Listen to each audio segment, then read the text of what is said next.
안녕하십니까, 여러분. 구름이 높아지고 가을의 향기가 온 천하에 진동하고 있습니다. 길가에 떨어진 은행들이 계절을 온전히 느끼게 해주는군요. 식물은 때가 되면 아무 욕심 없이 잎을 내밀고 열매를 맺습니다. 수능에 맞게 살고 있는 게지요. 당신들은 어디를 가고 있습니까? 추석이 바로 내일이라 아마도 고향에 가는 발걸음이 일어나요. 저 출몰이는 고향에 가지 않습니다. 저는 고향이 없기 때문에 이리저리 옮겨 다니고 있는 중입니다. 여기에도 출몰하고 저기에도 출몰하고 정해진 주거지가 없는 셈이지요. 고향에 그리움이 있는 그대들이 한편으로는 부럽기도 합니다. 안정감 있게 발을 딛고 살 수 있는 땅이 있다는 것은 매일 먹는 밥과도 같은 것 같아요. 아, 제 소개를 제대로 하지 않았네요. 저는 출몰이 사무입니다. 공공예술 프로젝트 욕망이 빠져나간 자리 출몰지라는 이름의 프로젝트에서 비주얼을 담당하고 있습니다. 일종의 상징체로서의 역할을 하고 있습니다. 1호, 2호도 있는데 그 애들은 다른 곳에 있습니다. 각자 약간씩은 다른 성격을 가지고 있어요. 오늘 서울역에서 당신들을 만나기 위해 나온 저는 여러 사람의 채취가 묻어있는 옷과 모자 등을 조각조각 엮은 옷을 입고 있습니다. 저에게는 끈이 달려있는데 사실 혼자서는 이동을 못해요. 저를 짊어지고 갈 누군가가 있어야 자유롭습니다. 저의 냄새를 맡고 싶으시다면 가까이 오세요. 헐벗은 저를 위해 옷을 기꺼이 내준 이들은 강정아, 복로야, 청근성, 김민주, 노드트리, 조말입니다. 이들이 살아온 흔적이 옷 조각에 스며 있어요. 저는 그들의 채취를 입고 새로운 존재가 되었지요. 인간은 혼자 존재하지 못하지 않습니까?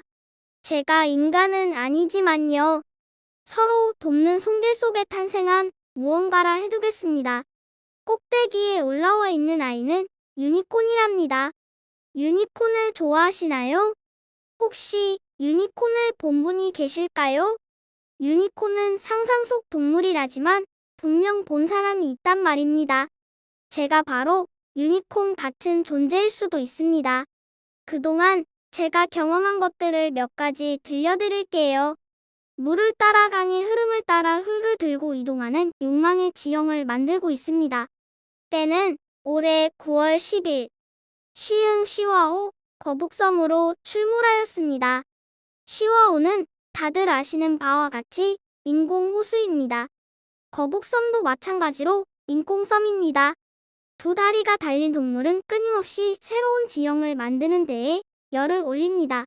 그런데 인공호수 시화호는 근처 공장에서 불법으로 흘려보낸 오염수 때문에 죽음의 호수가 되었습니다. 다들 알고 계실 겁니다. 이후에 정화운동을 하여 겨우 살려내어 천연기념물 철새들이 찾아오는 곳이 되었다는군요. 그 시화호에 인공섬인 거북섬이 만들어졌습니다. 거북이는 어떤 상징입니까? 장수와 지혜, 끈기를 상징하며 거북이가 알을 많이 낳음으로 재물과 번영을 불러온다고 하기도 하지요. 한국 사람들은 유독 부귀영화를 꿈꾸는 것 같습니다. 보름달이 뜨는 날 물을 받아넣고 빌고 또 빌었던 어르신들의 기운 속에서 피어난 한국인들의 기복신앙은 자체로 기본 설정값인지도 모르겠습니다. 거북섬은 정말로 불을 가져오기 위한 장치로 탄생했습니다.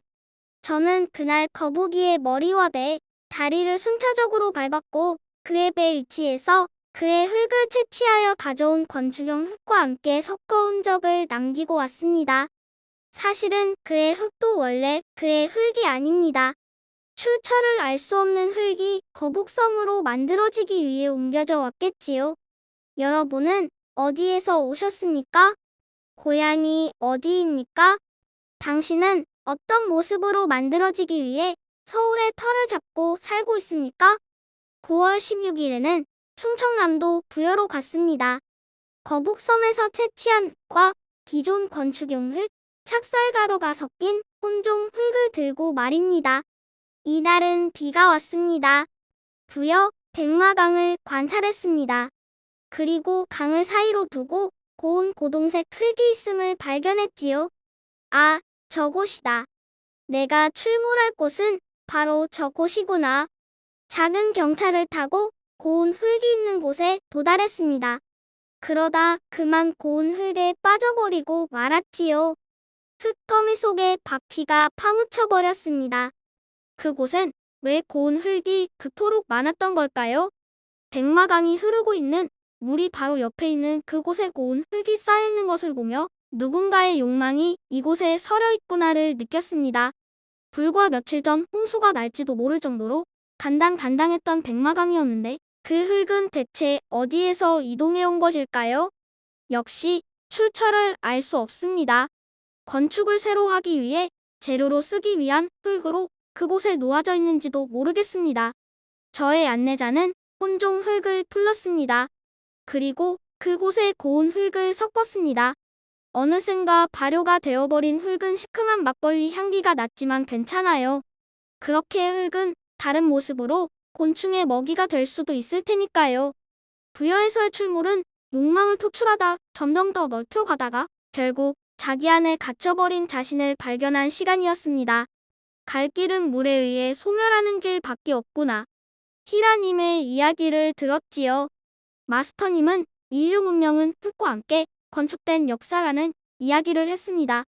등장의 때가 있으면 퇴장의 때가 있습니다. 지역의 생성과 소멸도 조용히 예쁘게 죽어가게 정책을 세워야 하는데 그걸 살려보겠다고 행정을 세우지만 결국엔 없어지는 것이 맞는 것 같아 하셨지요. 나타나는 것만 이야기하지 말고 사라짐도 바라봐야 함을요. 네, 맞습니다. 저는 출만하는 것이 아니라 몰도 있습니다. 뭐를 해야 다음에 출을 기약할 수 있습니다. 저의 다음 여정은 한강의 밤섬 건너편이었습니다. 가마우지 탈을 쓴 안내자와 함께 천천히 산책을 하며 명상을 했습니다. 가마우지는 도시 개발과 기후변화로 철새에서 텃새가 되었다고 합니다. 강을 따라 가마우지의 입장에서 관광과 경제를 위해 만들어진 공공재를 바라보았습니다. 인간이 정해준 터에 자리를 잡고 무성하게 자란 식물들을 보았습니다. 저는 그 밑 흙이 있는 작은 공터에서 여러 지역에 섞인 흙을 풀어놓고 식물 그림을 그렸습니다. 흐르는 강물과 콘크리트 사이를 뚫고 나온 식물, 맨발로 걷는 사람, 목적지를 향해 달리는 차들 사이로 수많은 욕망을 느꼈습니다. 9월 25일에는 흙을 찾기 위해 서울역으로 갔습니다. 과연 서울역에는 흙이 있을까요? 흙이 모여있는 아직 무언가가 만들어지지 않은 상태의 흙이 있다면 약간 흥분될 것 같았습니다. 서울역을 중심으로 근처를 돌아보았어요. 역시나 아스팔트가 깔끔하게 메꿔져 있었지요.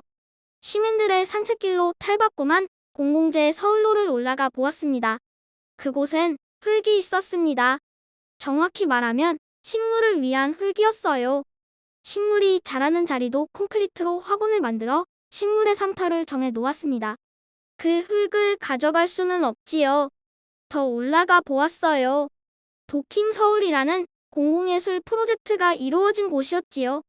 저는 신기하게도 그곳에서 흙을 발견했습니다. 바닥에 몽돌이 가지런히 놓인 자리였는데 왠지 그곳에 흙이 있을 것 같다라는 확신이 들었습니다. 약간 파헤쳐 보니 몽돌 아래에 흙이 숨어 있었습니다. 콘크리트로 세운 건물 위에서 발견했네요. 사실상 공중에 떠 있는 흙이라는 생각이 들었습니다. 그 흙은 어디에서 왔을까요? 흙은 자신이 그곳에 머물게 될 거라는 것을 알았을까요? 저는 다음 여정을 향해 또 준비합니다. 출처가 다양한 혼종 흙더미는 제가 머물고 있는 안내자의 집에 잠시 임시 정착했습니다. 숨 고르기를 하고 있달까요? 욕망은 언제든 얼굴을 드러냅니다. 오늘 여러분 앞에 출을 했으니 뭐를 하겠습니다. 잘 사라지는 것은 중요하니까요.